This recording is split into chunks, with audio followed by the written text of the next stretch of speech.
Alright, fifth graders, this is our very last text structure that we're going to be learning about with distance learning, and it is on problem and solution. I'm going to quickly hop over to my, did I close it out? I may have closed.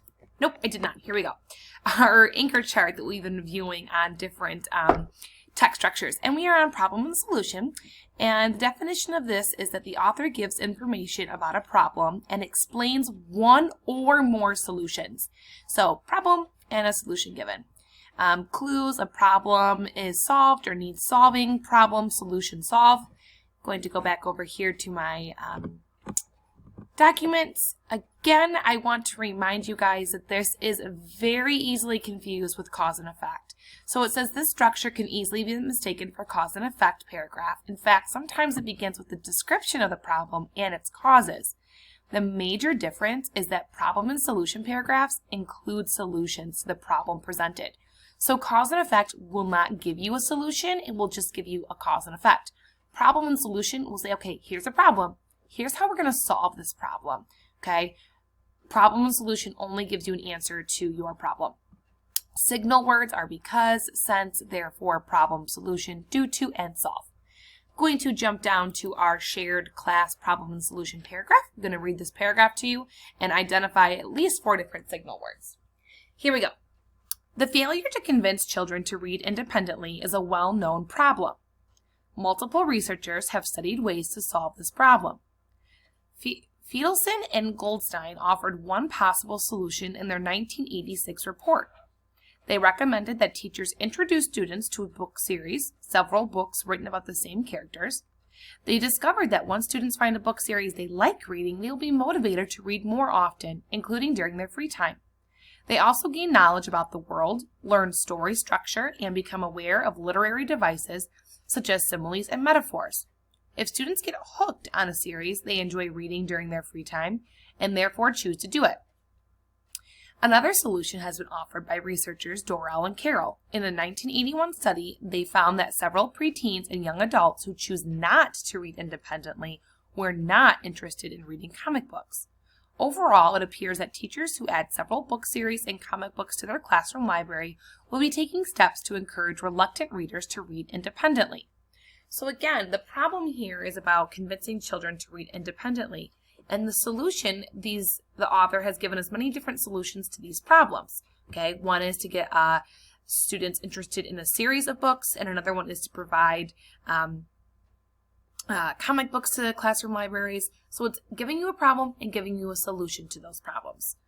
I'm going to identify at least 4 different signal words. I know I saw one right here was problem. Okay. Another signal word that I saw was solution. Now there could be more than just these signal words. I'm just trying to identify at least 4. Okay.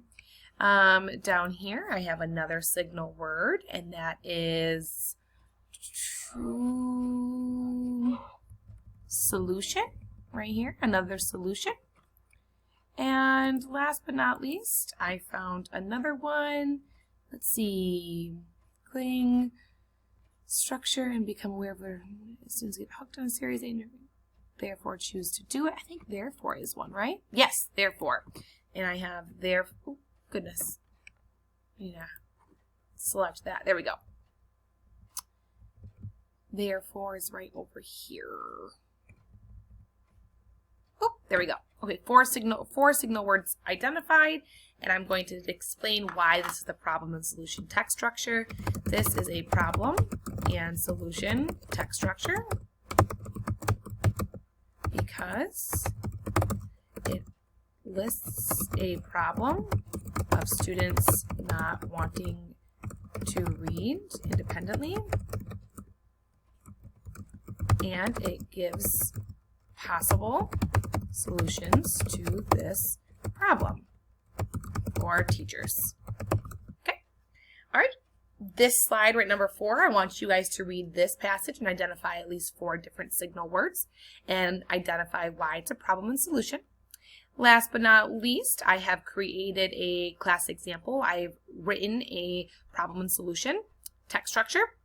Oh no, is this the same same one as cause and effect. I guess I made a mistake here. 1 second, guys. All right, guys, I had to pause the video because I had the wrong paragraph typed up here. So I had the cause and effect one, and I needed the problem and solution one. So I had to go do that real quick on my own.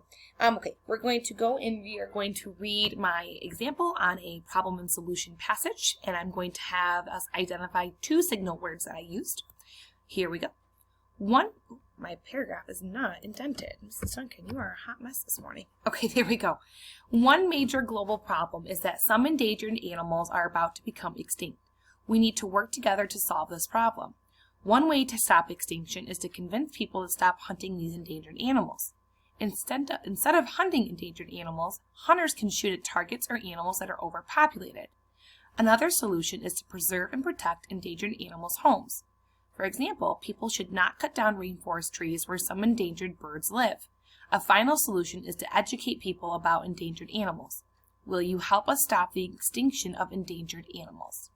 Okay, so I'm going to identify 2 signal words, and I know there's a lot more than 2, but I'm just going to identify 2. Oh, goodness, I hate it when it does this. Okay, so I know that, I'm just going to delete this. Again, if you guys have problems with these lines, just comment. I don't know why they're being so funny.